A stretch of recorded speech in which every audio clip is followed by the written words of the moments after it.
Hi, everyone. Welcome today to another St. Stephen's College Spotlight video. I am here today with Dr. Phil Carverhill. Phil is a psychologist based in Saskatoon, where he has a full-time counseling and assessment practice. Phil journeys with people across a wide expanse of the mental health and mental illness continuum. He has a particular passion for grief, bereavement, and end-of-life issues. He's been heavily involved in grief support and hospice training and development. He's also a past chair of the International Working Group on Death, Dying, and Bereavement. Phil has been teaching at St. Stephen's for 20 years, which is pretty unbelievable. He teaches our abnormal psychology course, and this makes him one of maybe even our longest standing associate faculty member. That's pretty impressive, Phil, and it's going to be great to chat with you about some of your experiences at the college because you bring such a history of great experience. So you teach our abnormal psychology course, but more recently, you've also developed a death, grief, and bereavement across the lifespan course. You're based in Saskatoon, and you teach also in the College of Medicine at the University of Saskatchewan. Well, welcome, Phil. It's so great to have you here and really appreciate you taking the time to sit down with us. You're welcome. Well, let's start with just a really simple, easy lob question. I'm curious to know, how did you first get connected with St. Stephen's, and what have you come to appreciate most about the college over the last 20 years? Uh-huh. Well, Fred, it was really quite serendipitous in that at the time, a friend and colleague of mine was Christopher Lind, who was a professor at St. Andrews and had been coming to St. Stephen's as the principal at the time. And an experiment was going on, in a sense, that the joining of St. Stephen's and St. Andrews both have origins as United Theological Church colleges, theological schools, and so this experiment involved the need to have people teaching various courses, including some from Saskatoon, and so I was the psychologist who was recruited to invited and to come teach at St. Stephen's, and I've been there ever since. So I'm kind of the last surviving vestige of that experiment. Um, the things that I appreciate and about St. Stephen's College are numerous. Certainly the diversity of the people, of the backgrounds, its uniqueness as an educational institution. Um, its quirkiness and eccentricities, which I love. I actually love some of the datedness of the building, some of the vestiges of things that still are that you can't find anywhere else. Yeah. The warmth of the community, Right. and ultimately the people, Yeah. the people who constitute St. Stephen's, the students, the staff, the faculty. Well, you touched a bit on your experience with diversity at the college, but I wonder, how has that diversity enhanced your experience of teaching at St. Steve's? Maybe, yeah, go ahead. It's really the diversity of student backgrounds and interests and what people bring has certainly facilitated my learning over the course of 20 years in a variety of ways. Stretched me, challenged me to expand perspectives on how I might approach teaching some of the concepts and materials in abnormal psychology. Um, and so that's those are a couple of the ways. One of the things I appreciate, and that also represents the diversity of the student body, is the role of ritual. And so the variety of rituals that, for example, in the death, bereavement, and grief over the lifespan course last spring, one of the assignments I asked students to do was to research a world culture and its rituals around death, end of life, and grief, and something that they weren't familiar, that person wasn't familiar with. And so it was just such a rich fabric of learning and appreciating the amazing diversity that exists across the planet, Yeah. as well as some of the things that join us together as a human community in our experiences of loss and death. Phil, you've been at the college for 20 years. I wonder, how have you seen St. Stephen's develop, and where do you hope to see it develop in the years ahead? So one of the very substantive changes that's happened in the college over the years is the emergence of the art therapy stream specialization within the Master's in Psychotherapy and Spirituality, and the resources attached to that stream. As well, when I first came into the college, the program that is now the Psychotherapy and Spirituality department was an MA, a Master of Arts in Pastoral Psychology and Counseling. So it at one point in history through time was more traditional, I would say. And that has certainly changed also over the years, and has also been informed by changes in the world of psychotherapy, different approaches, and the embracing of a wider range of possibilities within psychotherapy.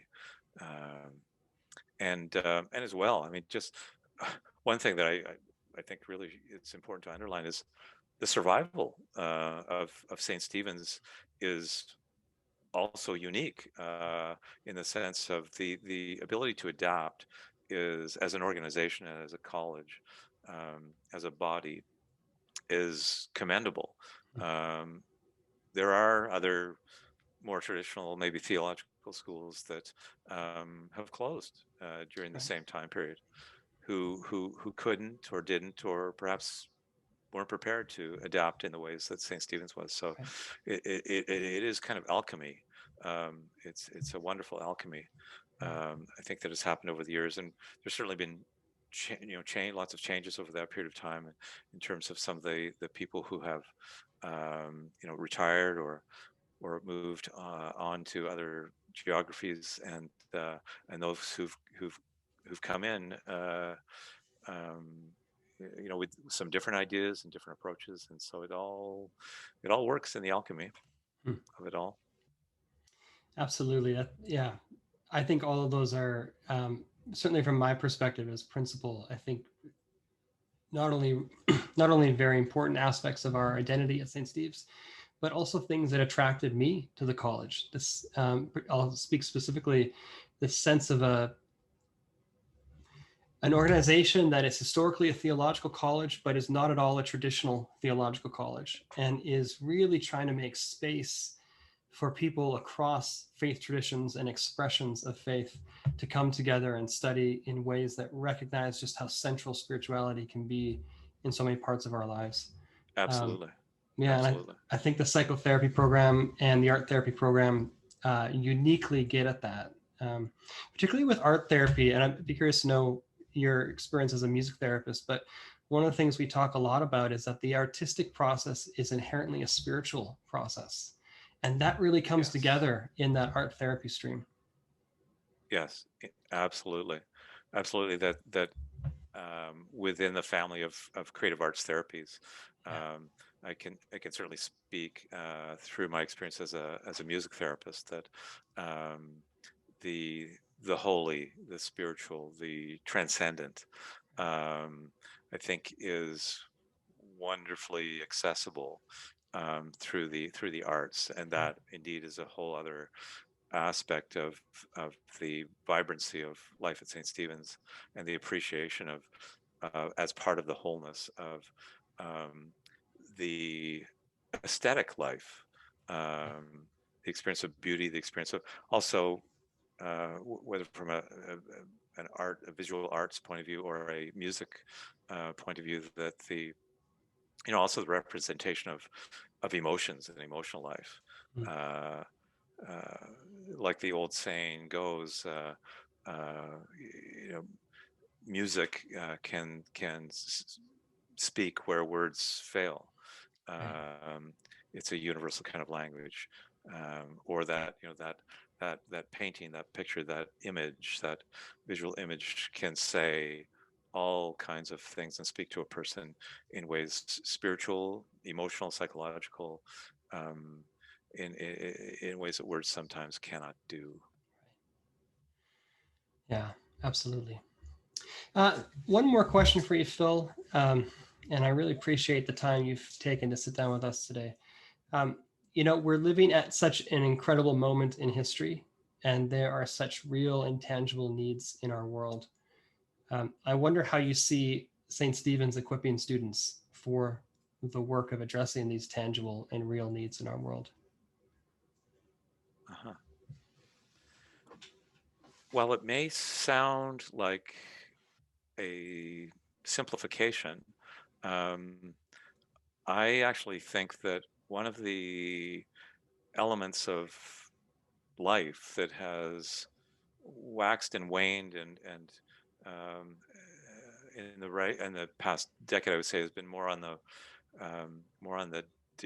decrease, has been that of consideration, of being considerate, people being considerate, and that is one of the qualities I think that's engendered and um, encouraged and just and present in the community of St. Stephen's, that the learners and the teachers and the uh, staff and faculty, that um, as a graduate program in um, helping people ultimately, that in a variety of ways, that uh, not all graduate programs have this kind of emphasis on the human aspect of considering others to a great depth. And so I think one of it's kind of hard to describe in a way, but I think one of the parts of the wholeness of the process of what people go through when they come to St. Stephen's to learn is a validation of many of the aspects of self that they bring with them, a growth and um, a tremendous underlining of the importance of consideration, Right? of what it means to be a considerate person, what it means to be kind. Um, there's maturity, openness to differences, respect for one another, that is part and parcel of the ethos of St. Stephen's. That I think the strengthening of all of that, and all of those students then going out into the community in their rich variety of ways, um, can do nothing but add to the the quality of life, I think, of many people in a variety of settings. Yeah, absolutely. That's part of the alchemy, the combination of scholarship, and good training Yeah. in therapy, along with humaneness and being human. That within psychotherapy you can have all kinds of um, approaches and techniques, and these days manuals and manualized therapies and empirically based approaches, which is great and important, um, uh, and I believe when it comes down to it, um, the person of the therapist and the Right. quality of the relationship, the Yeah. nature of the relationship, Yeah.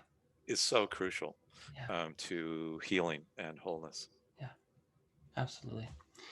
Well, Phil, thank you so much for your time. This has been a great conversation. Really appreciated talking with you today. And Likewise, Fred. yeah, thanks so much. We'll talk soon. All right.